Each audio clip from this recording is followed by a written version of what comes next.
Hello, hello, hello. This is the Grand Scale Motivation Show, and I would like to welcome you all, those that are viewing this live as we are streaming right now, and those that will view this interview later. Tonight, I'm excited to be having a leader, mentor, coach, serial entrepreneur coming through to the show. She is the CEO of Growealth SA and Over the Rainbow. And I got in touch with her because of a program that Grand Scale Consultancy is a part of startups that are being mentored by this particular entrepreneur and coach. So that's why I'm excited to have her here. Part of her history is that she was deeply involved in the building of a company that is now very big now. Europcar started back then as Imperial Car Rental, and she ran this company as managing director for 16 years. And so she's got a wealth of leadership experience that we will learn from. After that, she got onto the Shark Tank as one of the judges that are there, as the only female entrepreneur who was part of that judge panel, and was investing in entrepreneurs.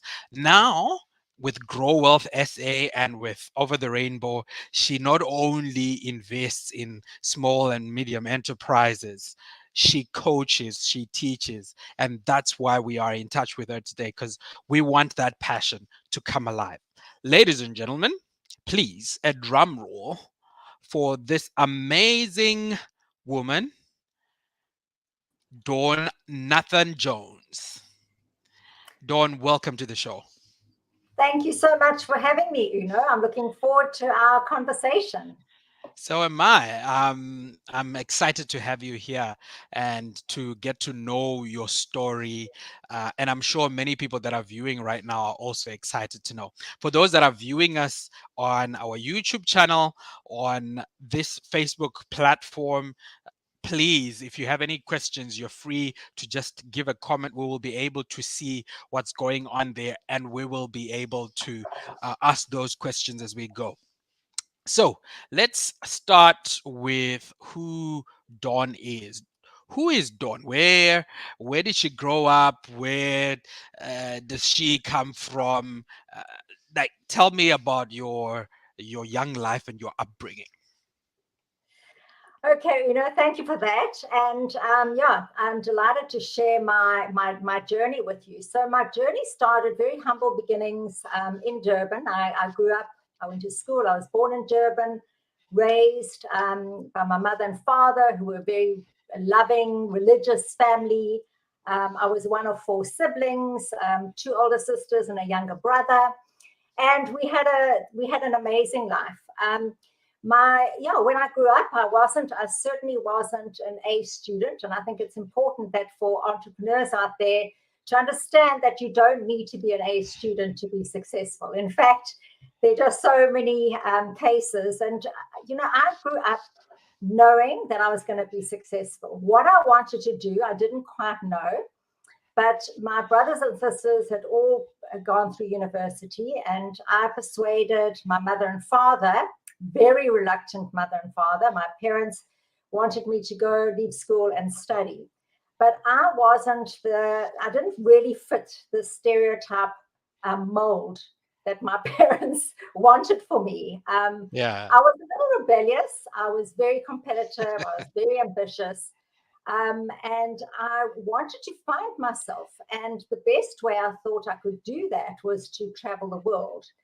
And my parents said, that's fine. If you travel the world, you've got to make your own money to get there. So I kind of like booked this Contiki tour and started doing some odd jobs and doing waitressing. I worked in little businesses. I helped people build businesses. And this stemmed from a very young age, when I was about 16 or 17, even 15 or 16. My parents always taught us the value of money. Right. And you make your own money, and you must always be financially self-sufficient. I always loved fashion, and I always wanted all these wonderful clothes. And my mother said, you can have whatever you like, but you must earn your own money. So I actually used to take on little side hustle businesses while I was at school. And one of them was this, these direct marketing companies selling organic chemicals, organic makeup, organic Yeah. household products. And I remember going there, and I'd saved up enough money to buy a little kit with a couple of products. And I remember walking down West Street in Durban and starting building by building by building. And the first day, now I'm going back to the sort of mid 70s, the late Right. 70s. Right. And yeah, the first day I came out with 750 Rand, that I'd made 750 Rands worth of sales. And I realized that I had this passion to work with people, to chat to people.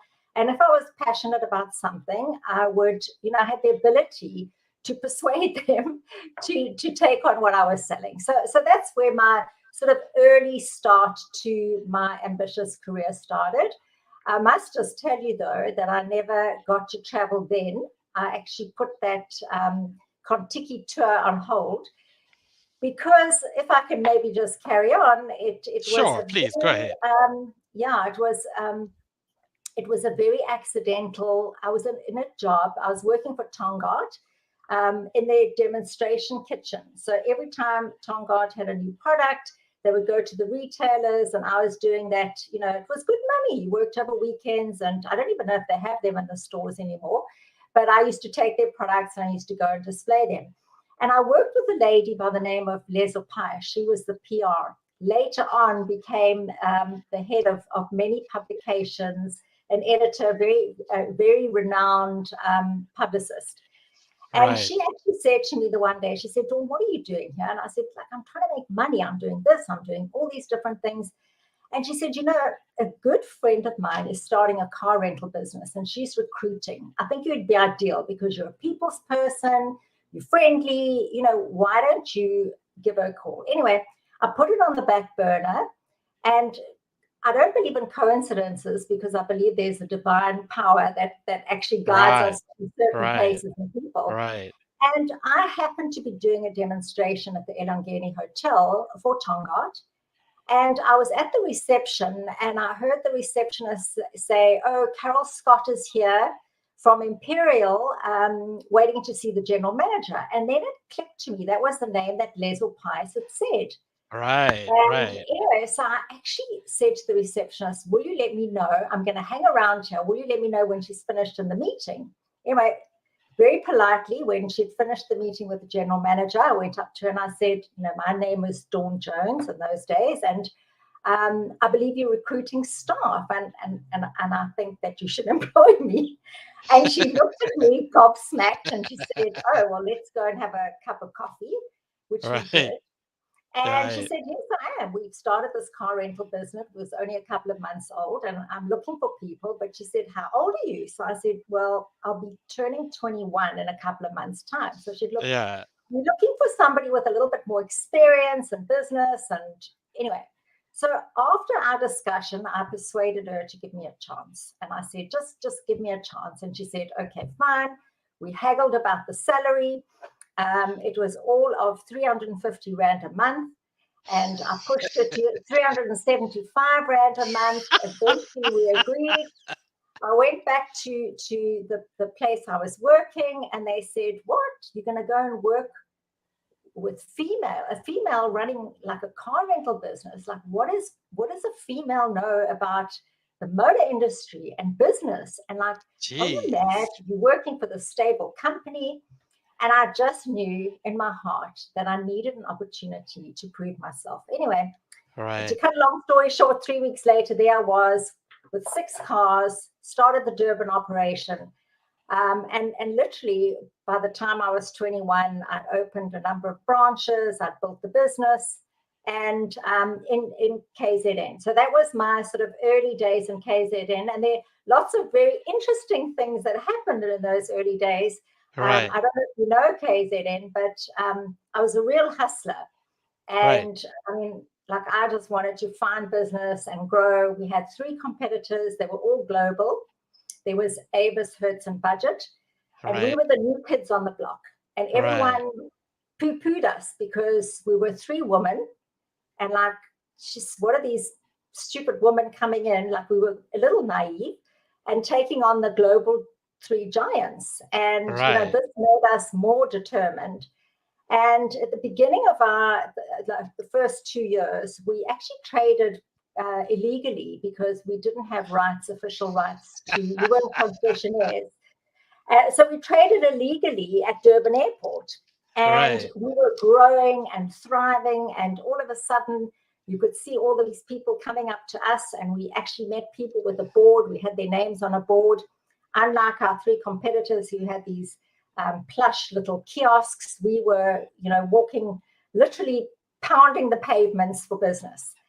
And I remember the one day we were really busy. I think off the early flight in the morning, we had like 20 clients, and our competitors were obviously very irritated because I'd stolen a lot of their lunch and their customers. And actually, they had the police, the Umlazi police. I had tap, tap, tap on the shoulder. I turned around, and there was this gentleman. He said, "I'm from the Umlazi police station, and you are under arrest." So I said, "Under arrest for what?" What? For illegal trading. You can't trade at the airport without an official license. Oh my And goodness. so I went off to Umlazi police station. Can you imagine me phoning my parents who told me, go Yeah. and study, don't go and work for this company. Are you absolutely mad? I phoned them. I said, I'm in Umlazi police station. And and yeah, I mean, it was quite hectic. I went in the police van. But you know what? That made me so determined. So, like, it was my first lesson as an entrepreneur. When you get Hmm. knocked down, pick yourself up. And actually, the feeling when I had to face my competitors the next day was one of, nah, you've got me. Now I'm going to show you what I'm all about. So, Come yeah, on that was now. my early days. Those were my early days in Durban. And then I moved to Johannesburg 3 years later. Wow. Sounds like an exciting, exciting time as a young person. You're going there, you're looking at opportunities as they are coming through. Whenever they are presented, you go for them without even thinking twice, and you do what you need to do and you take the risk. A lot of naivety, I think. Yeah, it sounds like it. A lot of stuff you were doing was kind of driven by instinct. Like, I want this, I'm gonna Absolutely. go for it. Absolutely. Absolutely. Okay. Um, So maybe a little bit more about that upbringing.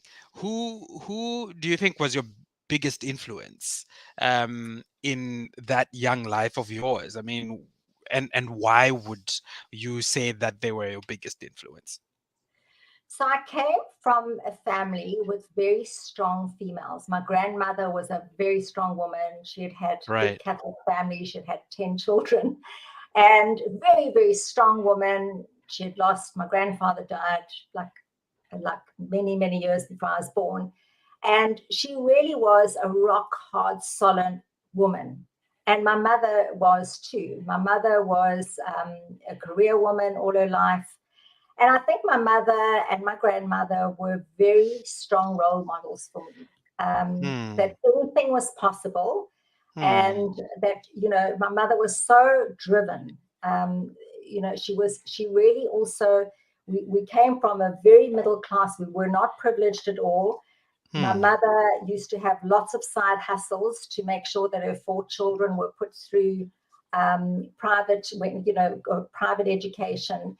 Right. And my mother was very hardworking, and she did a lot of things. And she was always, she was very much. She was a nutritionist, but she was involved in a lot of different things. And so I Right. think my mother was certainly my biggest role model in Okay. the early stages of my life. Yes, and still is. She's 91, and she's still going strong, as Wow. feisty as anything. Yeah. Okay.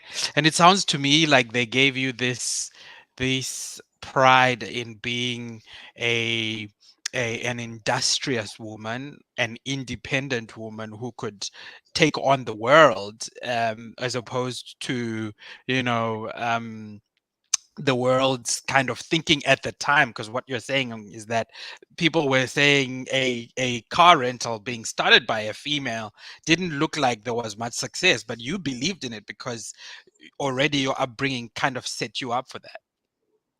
So, very interesting. I think if somebody believes in you and somebody's got faith in you and they show their support for you, I think anything is possible. And I was very fortunate that my parents supported me, although I wouldn't say that they were delighted with the career that I'd chosen, because they obviously didn't see it in terms of how, the picture ended and unfolded. But, they really did give me the space in which to thrive. And then obviously Carol Scott, who employed me. Right. She was 34, I think. So I was a real baby. I was like 14 years younger than her. And I learned from her. She had so much determination, passion, drive, sheer grit. I mean, she did not say no to anything. Like nothing was an impossibility. I think my life, I was very fortunate having all these very strong women. And then also Bill Lynch, who had been very instrumental. So when I joined Imperial, it was very, very small. It was a few Toyota dealerships smattered around Gauteng. And then they started the car rental business. And the reason that they started the car rental business was really as a vehicle in which to dispose of used cars. So if they couldn't sell the car, they thought, well, let's rent it. But, Carol had a different idea. She wanted to compete globally, and she wanted to, this was not her idea, just to be used. Oh, we can't sell this car now, you rent it. She had totally different ideas. So I was, in this environment, very entrepreneurial environment, where we were very fortunate. Imperial, in those days, the revenue was I think if the revenue was 100 million for the year was a lot. When I left, our revenue was 118 billion. So, to go from that to 118 billion, it was 35 years, but just that exposure for me at a very early age was incredible. So Bill Lynch was really the driving force behind Imperial. He actually went on in 2006, the only South African ever to win Entrepreneur of the Year of the World, Entrepreneur of the World, in Monte Carlo. It's the Ernst & Young Entrepreneur of the Year of the World. And he won that award. And it was such a pity. Just about a year after that, he had a brain tumor and passed away a year later. And the saddest thing, and I think that was a huge lesson for me, is that he'd never documented anything. I mean, for me, all the lessons was Bill's voice or Carol's voice. All the lessons was, how they, sat around and did deals. I mean, he was a rainmaker and a deal maker of note. I mean, to be in his presence when he was negotiating a huge takeover was just phenomenal. So he also, started this business on a very small scale and then grew it organically and through obviously mergers and acquisitions. And as I say, when I left, there were 51,000 employees globally. We operate in about 27 countries, and our turnover was 118 billion. Our net our operating profit, if I remember, was about 8 billion. Yeah, was about 8 billion. So 8 billion rand. 8 billion rand, yeah. And this is 2016, so it's close to $1 billion US, isn't it? Yeah, totally. Maybe. Yeah. That is incredible big. to be part of this journey from a very small hustler, and we had an incredible entrepreneurial spirit. every incentive, every bit of profit share was around, being innovative, creative, coming up with new ideas. But we always stuck to our knitting, which was something that I learned very early on in my career.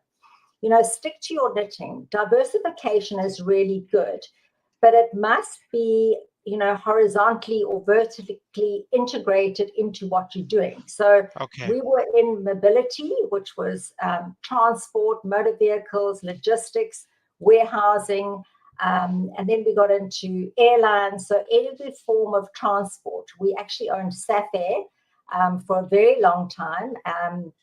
We owned National Airways Corporation. We owned massive organizations. We bought Tourvest. We owned tourism.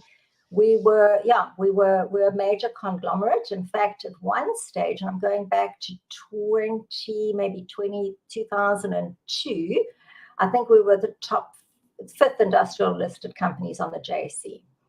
So very well recognized Imperial. And I was part of that. So I was part of that growth. I was on the board, and I was exposed to this incredible culture of being an entrepreneur and growing. And that was Dawn. Yeah. Can we just take it back a little bit, because I think we left it at 21 and we went straight to the billions, and I want to find out. So you ran this Durban operation, then moved to Joburg, and I'm sure you ran another operation there, still under Imperial. Then what happened to you? You were starting at 20 or 19 or something like that, and you're going. Take us through that journey until the time 1999. You are the MD of Imperial. What happened? Actually, I was the CEO. I think that's wrong. I was CEO for 19 years. But anyway, I was CEO for 19 years, and I was on the board for 28 years or whatever. Right. But so I moved to Johannesburg, and I took over a directorship position. I looked after sales and marketing. And the business grew. I mean, we really grew. And then we started acquiring businesses. And the first big milestone for me was obviously, before I left Durban, we officially became a concessionaire at the airport. So we were trading legally. So I didn't have to worry about being locked up anymore. Umlazi police station wasn't coming. No. So that was a massive milestone, that we were the only global brand that were given official trading rights. Then, so I moved to Johannesburg in 1984. And then in 1986 was my first big exposure to an acquisition. We were seen still as very much the small kids on the block, although at that time we weren't. We'd grown. And Hertz in South Africa. So Hertz was an international brand in the States. And if you remember, in the sort of mid 80s, 1986, 1987, all the American brands were disinvesting from South Africa. Do you remember? I mean, I think long before your time, long before your time. I might have just been an idea at that time. So at that time, is that the time when the world was really, putting pressure on South Africa over apartheid? Very much. So there was a lot of disinvestment, a lot of brands pulled out of South Africa, and Kodak, IBM, Hertz. I think in that year, there was something like 10 or 15 huge global brands that were pulling out of South Africa. So what happened is Sage, which was also a large listed entity, owned Hertz in South Africa. But without the brand, I mean, they were going nowhere. So through our financial business brokers, they approached us and said, look, we think Hertz might be up for sale because they might be losing their global franchise. And we said, absolutely. We put our hands up, we're there, and we started this negotiation. And, I must tell you, when I think back now, you're a financial person, and I've become a financial person because I had to. like we were sitting in this meeting, and there was a guy called Louis Shaw, who was the head of Sage, who was CEO, and there was Bill Lynch and myself, and there were about 15 of us. We had our lawyers and everybody, and they were talking about structured finance, and they were talking about WAC, and they were talking about all of these things. I didn't know what on earth they were talking about, but we didn't have Google in those days. Don't forget, there was no Google to say, okay, I'll quickly make a little. Let me find out what WAC is. Yeah, no, like a copious note of all of these things, NPV and MPA, like all of these things. I didn't know what they were talking about.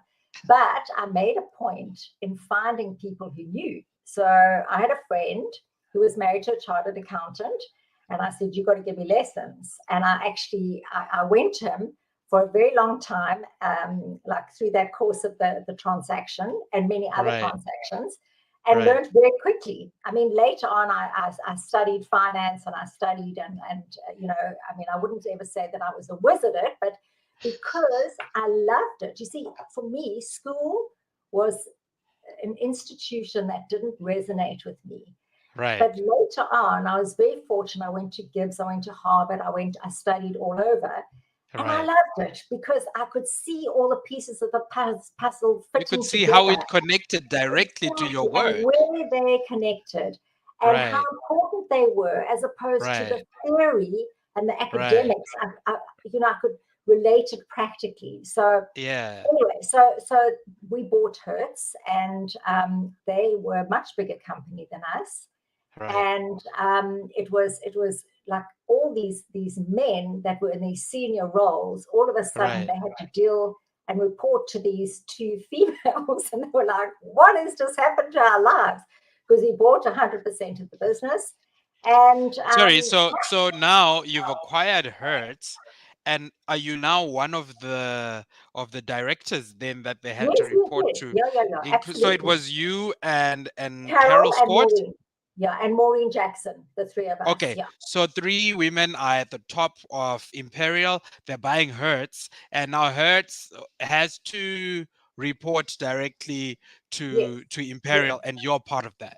So that's right. And I headed up the integration of the people, although HR wasn't my background, but I think I had displayed quite strong leadership characteristics, and I was appointed to head up, like to put the structure together and to put the right people in the right places. But bearing in mind, I mean, I was still in my sort of, I think I was 27.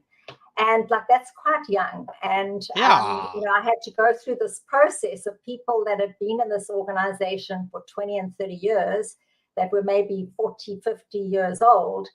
And the process was very tough. I mean, it was a very, very tough, it was 8 months where, we obviously, economies of scale, we couldn't actually keep everybody, and we had to take the best person for the job.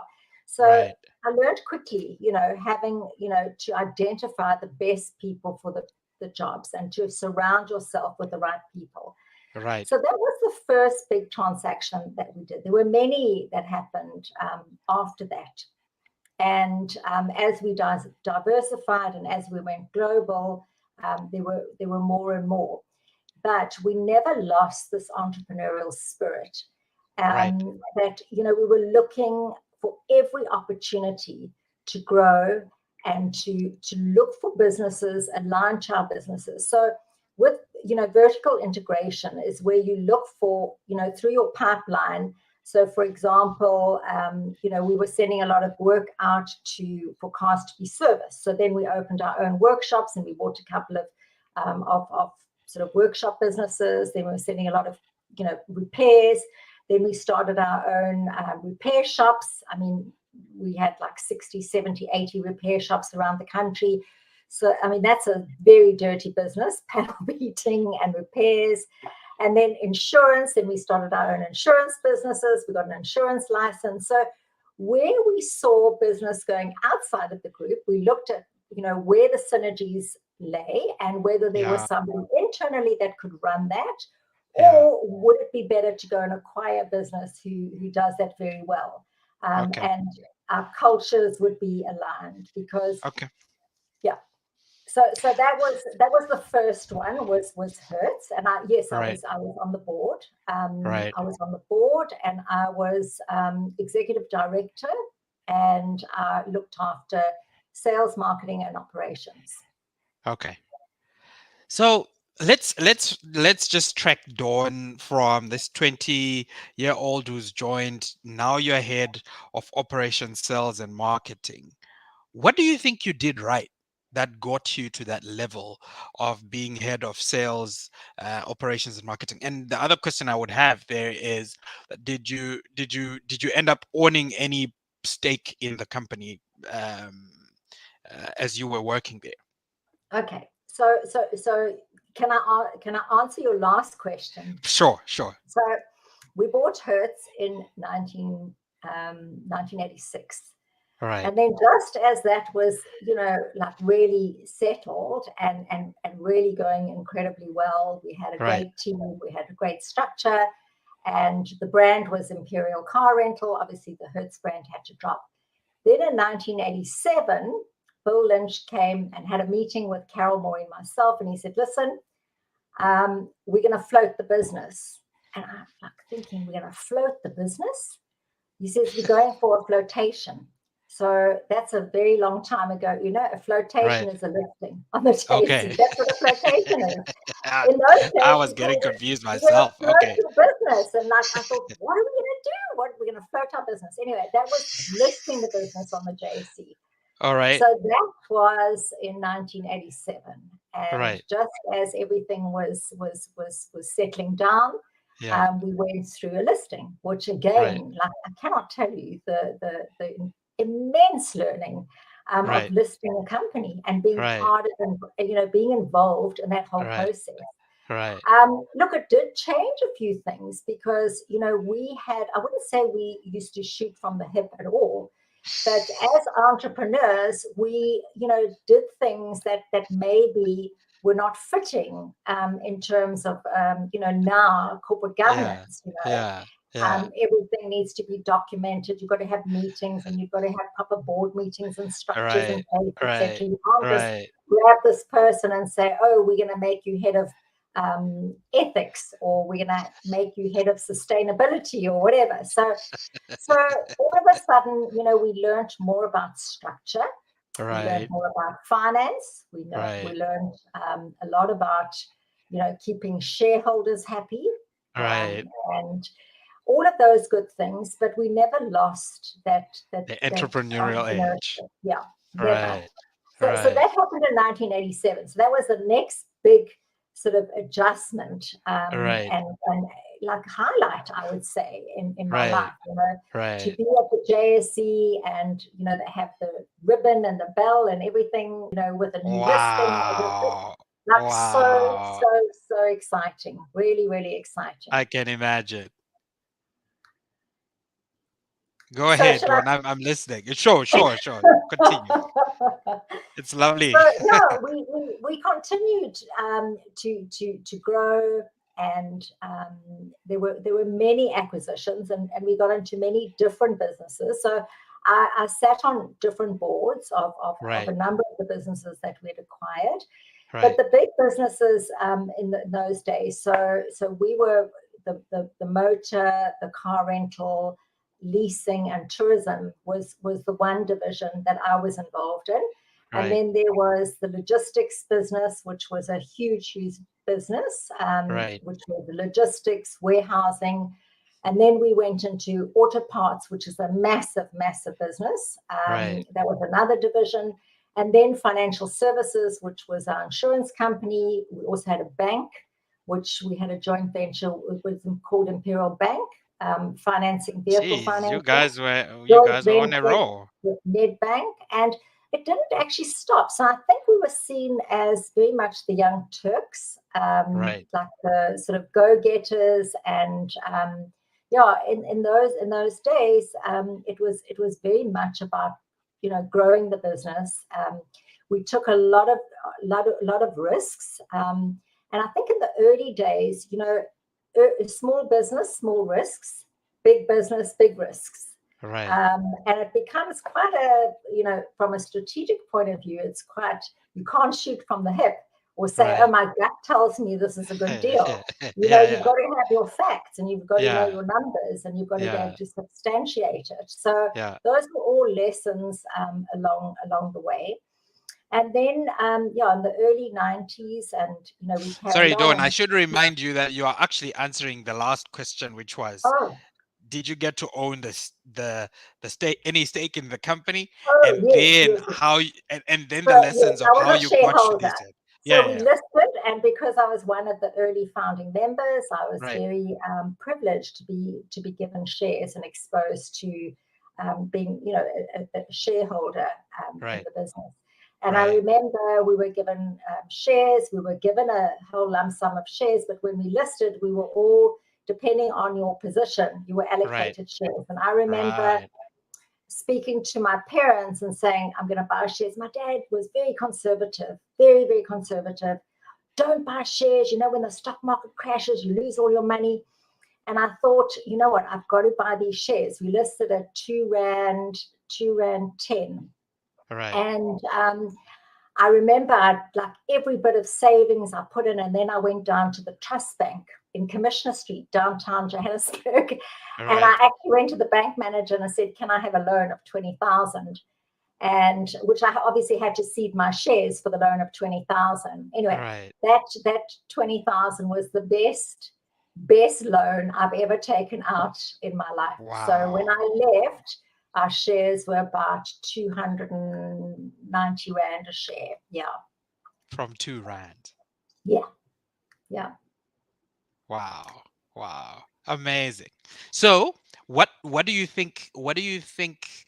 Um, Carol and Bill were so in you that got you to that leadership position so fast. What got you there?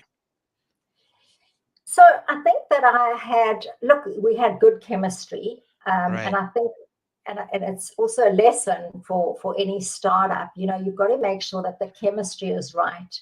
And right, you've got to, have people. So we were all very different. I was very much the person out there with the clients doing the deals.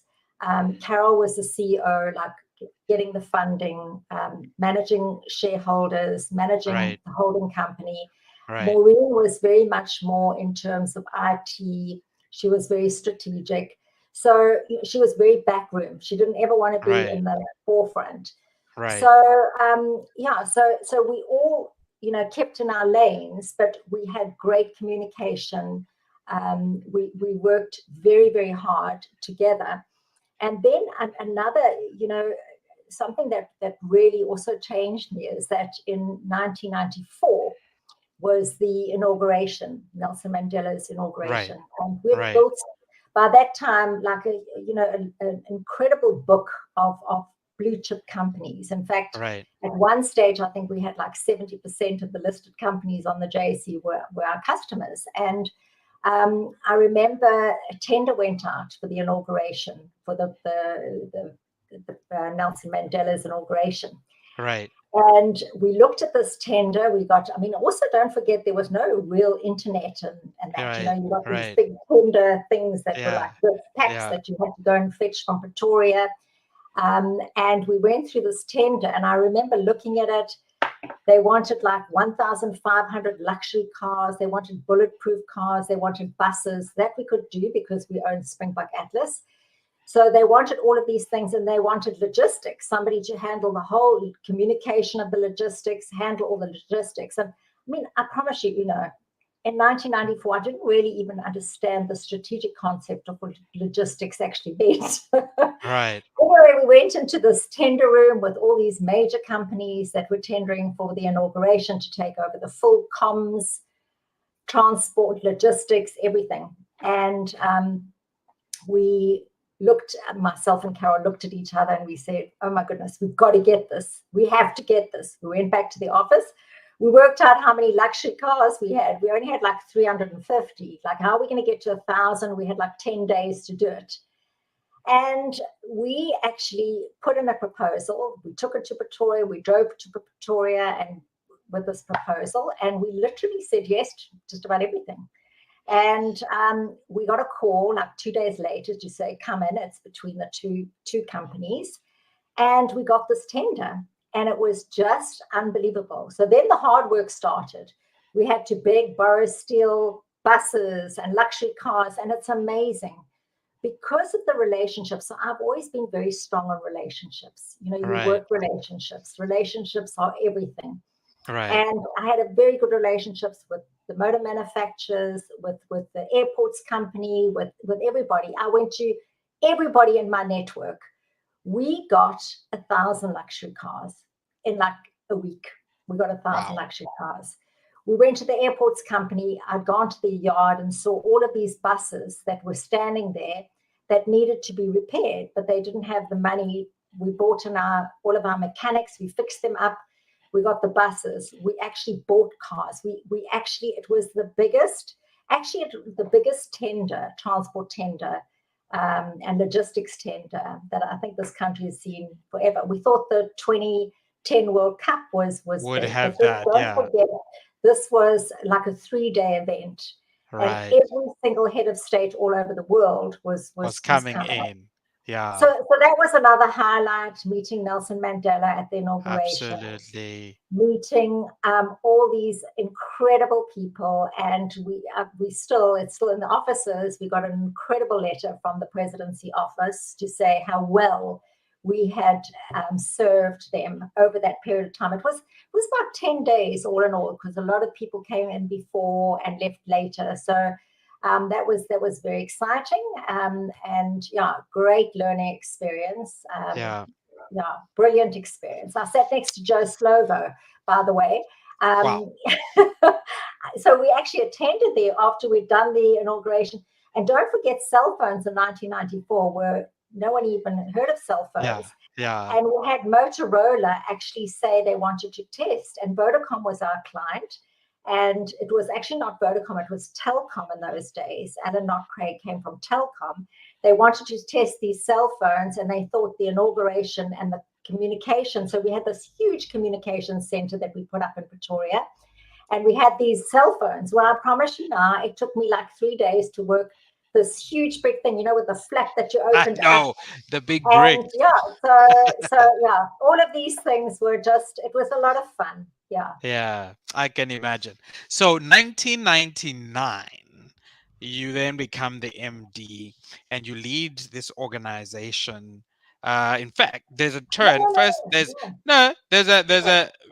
a change from Imperial to Europcar, and then there is your MD. Like, briefly, just tell us what's happening there. So it was, I think it was in 1997, actually. I think that I became the CEO. And that was under, it was still Imperial. I mean, I'd literally been running most of the divisions and everything before then, and very involved in the strategic direction of the organization. But then I took over as CEO. And that was, it was, I had big shoes to fill, a big seat to sit in and grow into. And there were lots of learnings, but I think because I'd known the business and the company and the culture for so long, it was like a natural evolution. So I was the CEO for about 18 or 19 years. And then in sort of the early 2000s,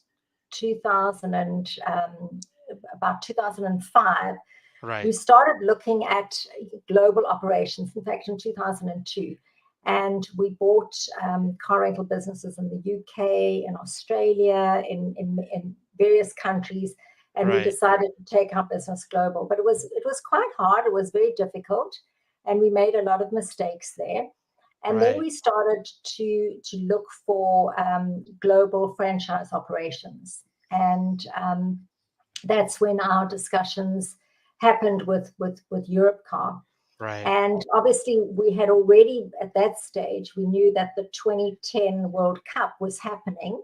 Right. And also, what was starting to happen in South Africa, and in fact globally, is that the world became, with modernization and technology, the world became like a little village. Super And what connected. Yes. totally, and what was happening with many of our larger global contracts like Shell and Deloitte's, and I mean there were many global brands that were in South Africa. A lot of those companies were looking at, I mean, there was shared services were taken offshore. So Right. many shared services sat in Dubai or an Right. Ireland or Right. wherever. Right. Yeah. And being a pure local brand with no global presence and a global Right. name, Right. it was very difficult to retain some of those contracts. Right. So we needed to have this global presence, and we had actually bought a couple of the Hertz franchise operations in the UK. So we had this incredible relationship with Europcar. And with Hertz, when they came back into South Africa, but not with us, with somebody else. But so we needed to be global. And in 2006, we started our discussion with Europcar. And in 2008, we actually changed our name from Imperial to Europcar. Europcar.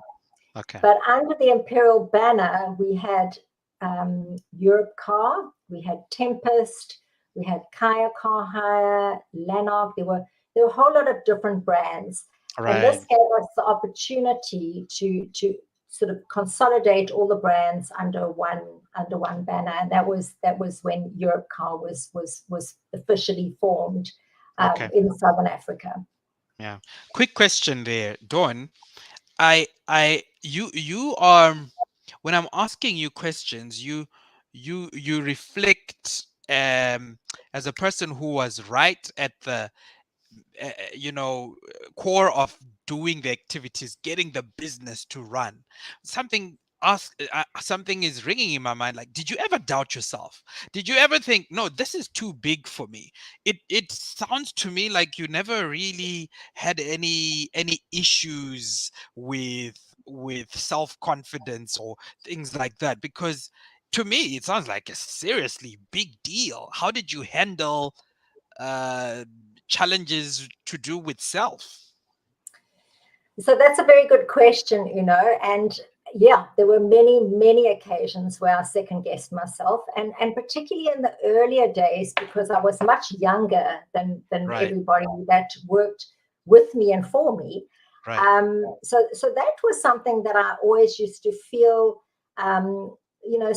The imposter syndrome is right, when right, people sort of right. second guess themselves and Absolutely. not quite, they feel sometimes, oh, I'm a fraud, somebody's going to catch me Right. out because I'm not as good as them. And I often used to think, Right. oh my Right. goodness, I don't have a degree. That was before I did study. Like Yeah. somebody's going to like question me, and they won't trust me, and all of those things. So absolutely, I had at times very low self-esteem, and I made sure that I spoke to people, and I got myself mentors. I mean, I had a Right. very good mentor, a girl called Ilana. She was my mentor for many years. Right. And it's really good to talk to people about that, because the more, and I work with a lot of CEOs, and the more Right. CEOs I work with, so many of them have this Right. self-doubt, like I'm not good Right. enough for this. Right. And I spoke Right. just now about, you know, a big chair and a small person sitting in a big chair, and how do you grow into that chair? Those Right. things are quite daunting and can be Right. very overwhelming if you don't process them and talk about them. So Right. I did learn that to keep it bottled up just manifests itself into something that could be toxic. Right. Right. So you need to have a clear mind, and you need to get rid of that self-doubt, and the Right. second guessing of yourself all the time. Right. Do people like me? As a female, like, do people respect me as much as my male counterparts? Right. And all of those things. But I was very fortunate to be able to study. I Right. spent a lot of time in sort of the early 1990s and 2000, studying and just, soaking up every single thing that I could get. I went on every leadership program, every financial program that I could possibly put myself on. Okay. That's really good. So you have a very good support system, and you made sure you would step up to the plate by making sure that on the education front, you were not found wanting it all. And it's never too late to study. Never, ever. I think I was 45 or 46 when I did my last stint, my leadership program at Harvard. And probably, the oldest person there. But you know what? It's not about age. I've learned very much. Age is just a number. And in fact, I think I was even in my early 50s, maybe. But age is a number. And, you've just got to learn. And if there's something you don't know, if there's one message, if you don't know something, put your hand up and ask. Like, just don't be afraid, or to tap into somebody that does know. Perfect. Okay, so just a shout out to many people that are watching this live stream. Has quite a number of people that are watching right now, and I can see they're not really dropping off, which means they are super engaged with what you're telling us. Dawn Sheu, thank you very much for sending that message. And I can see a message here from Tinani, and she's saying, Dawn, now that you have this wealth of entrepreneurial experience, is entrepreneurship for everyone? Is there a special something that sets someone apart to make that person an entrepreneur? What do you have to say to that? So my answer to that would be there's no blueprint to being an entrepreneur. There's no blueprint. No one can tell you this is like, it's not like a doctor, you've got to have this qualification. To be an entrepreneur, I think you've got to have that feeling and that passion and that drive. That if you're passionate about something and you believe in it, you can actually do it.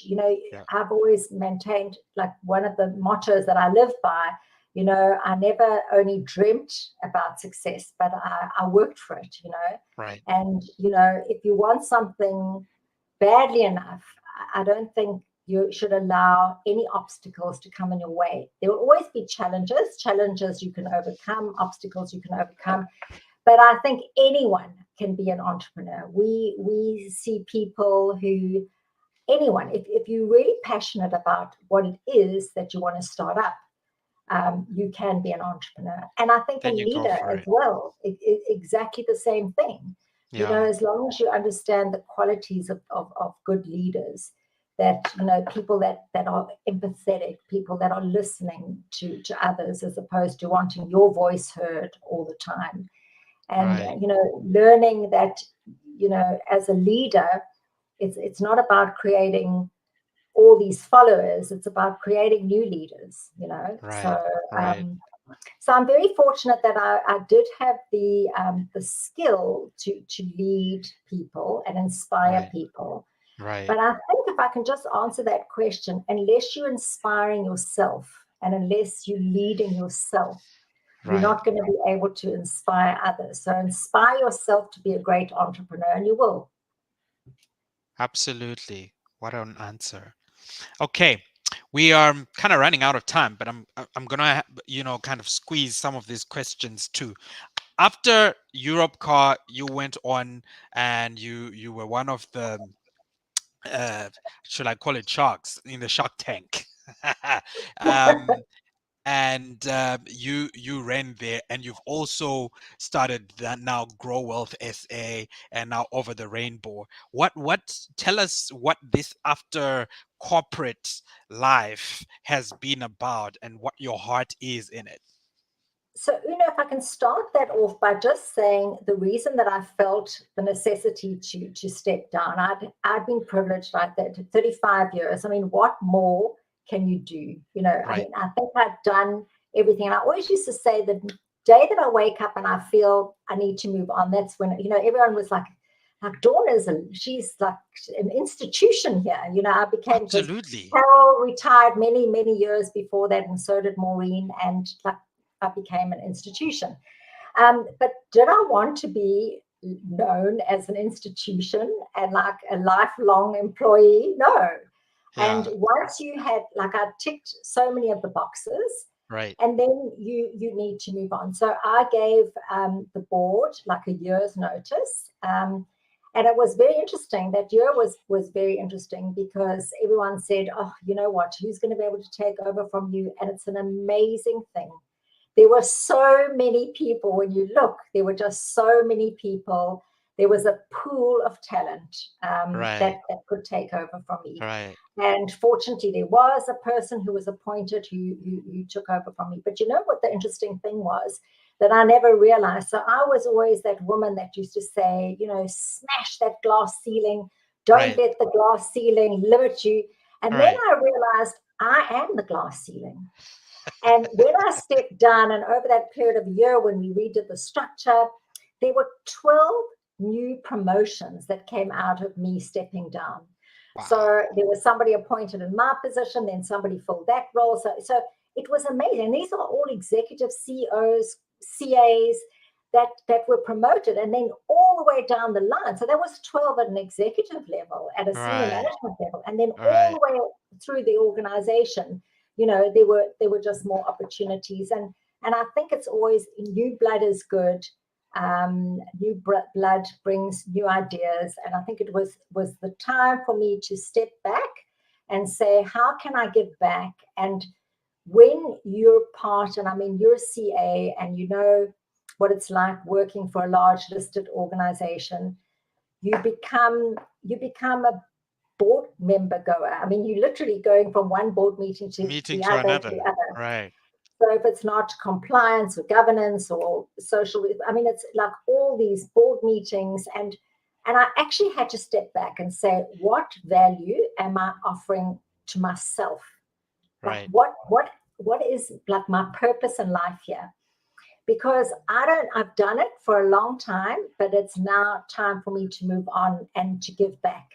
Right. And I always wanted to live in Cape Town, and it was an opportunity for me to give time back to my son, who had sort of not seen me for his first 10 years of his life because I was traveling the world. And so I decided to move to Cape Town. And just before I moved to Cape Town, I had a call from MNET to say, would I be interested to come for an audition for this reality show? So first of all, I mean, I'm quite shy in front of the camera. So I said, like, that's like not for me. I'm not, that's not my idea of fun. But then I thought about it, and I actually spoke to one of my very wise religious mentors.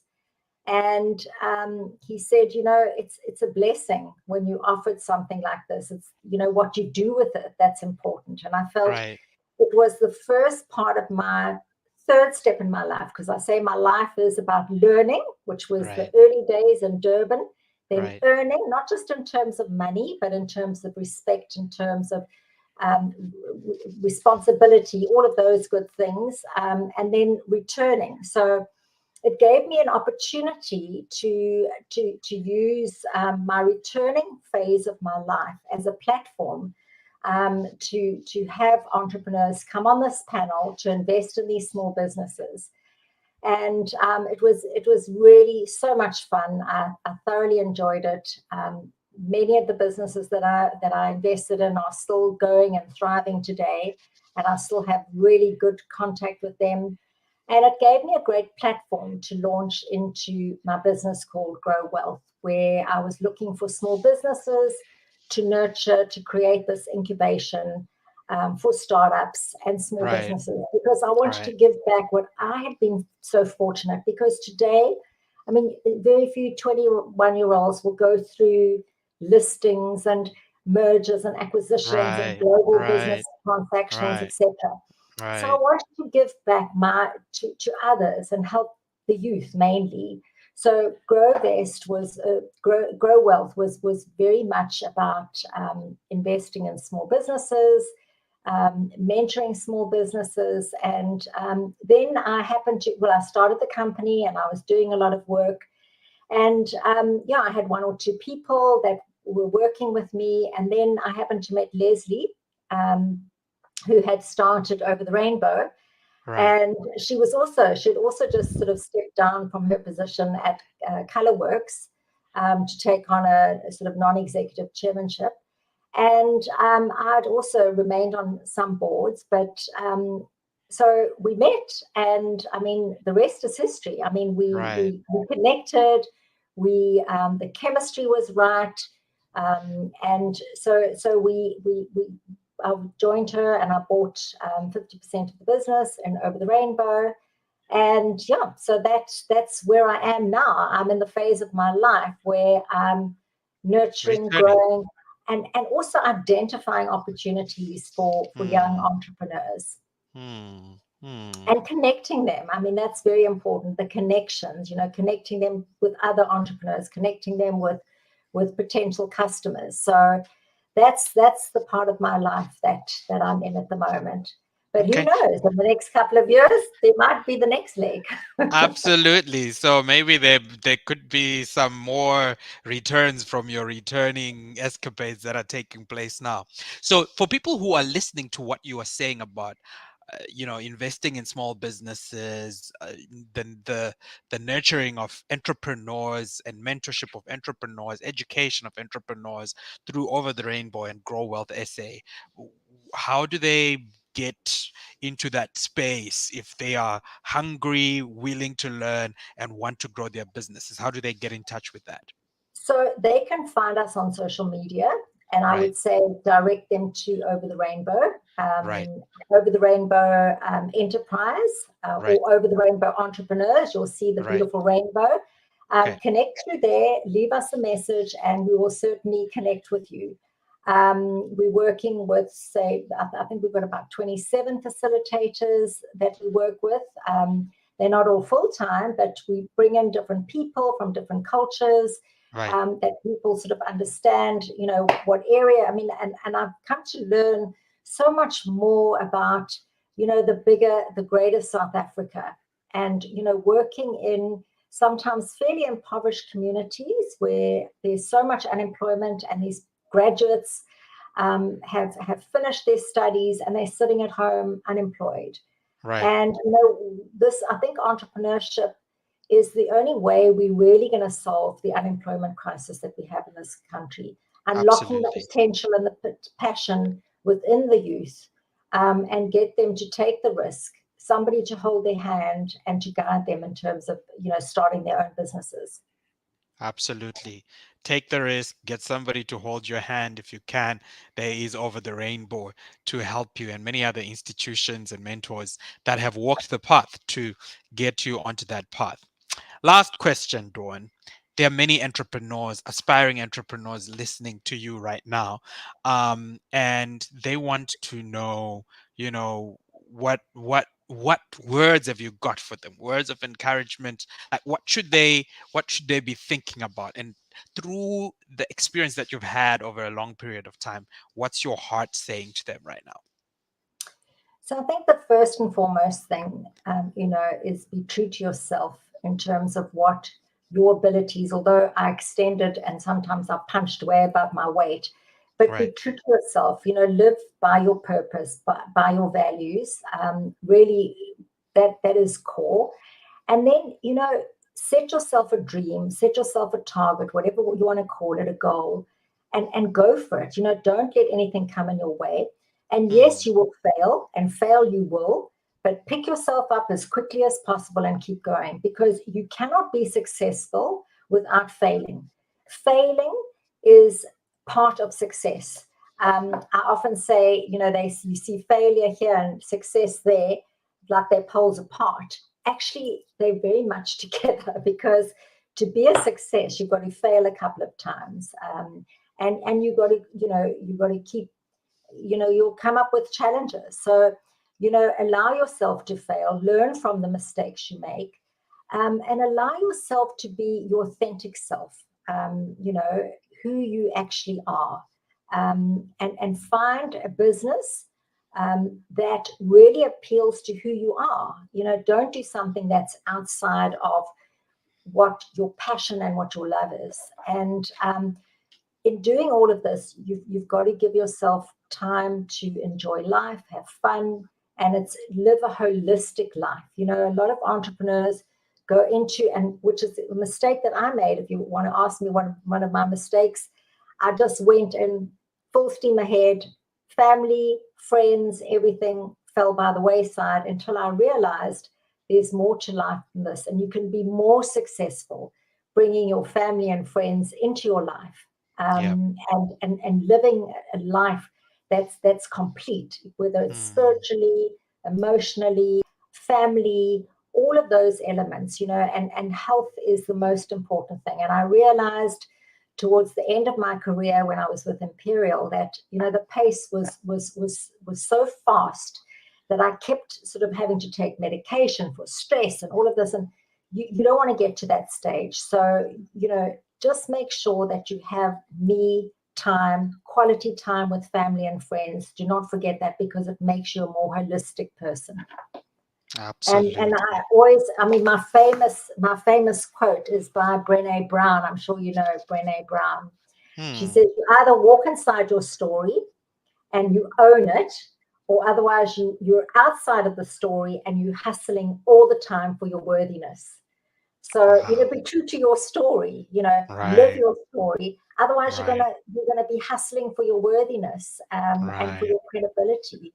So, be true to yourself. Absolutely. Dawn, this has been an absolute pleasure going through the history that and experience that you've had over the years, learning through it. And I can tell 1 hour was certainly not enough to kind of get all Sorry the about that. lessons that we had. No, it's the richness of the experience that that you had. And I thank you for, taking on and taking your precious time to come to the Grand Scale Motivation Show and sharing these nuggets. Thank you very much. Thank you, Uno. It really was a privilege. And I hope that if I've just left like one small idea or planted one little seed in somebody's head to help them grow, then I really think that it was worth the hour and 7 minutes over. Thank you, Uno. Absolutely.